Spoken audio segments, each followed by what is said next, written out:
ચલો આજે આપણે આ ત્રીજા ધોરણનો નિવ્યાન છે ને એને આપણે હાઉ મેની નો મતલબ સમજાવશું કે હાઉ મેની એટલે શું થાય.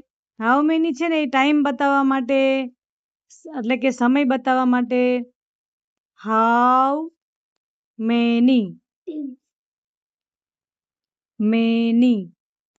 હાઉ મેની નો મતલબ શું થાય આપણે એનો જ પહેલા ગુજરાતી કરશું. હાઉ મેની એટલે કેટલું કેટલા હાવ એટલે કેટલા કેટલા બધા બરાબર કેટલા કેટલું કેટલું વગેરે એના માટે વપરાય છે હાઉ મેની.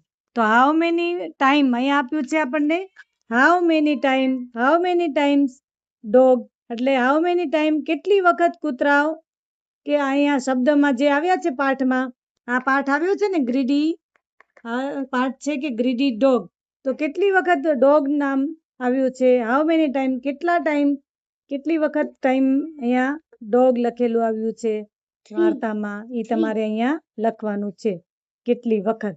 શું હાઉ મેની નો મતલબ શું થાય કેટલી વખત સમજાણું. હાઉ મેની ટાઈમ્સ બોર્ન પછી how many times greedy how many times reflection. તો આ બધું સમજાણું વેરી ગુડ. ચલો હાઉ મેની ટાઈમ્સ નું સમજાઈ ગયું છે નિવ્યાન ને તો સરસ. હવે આપણે આગળ બીજું કંઈ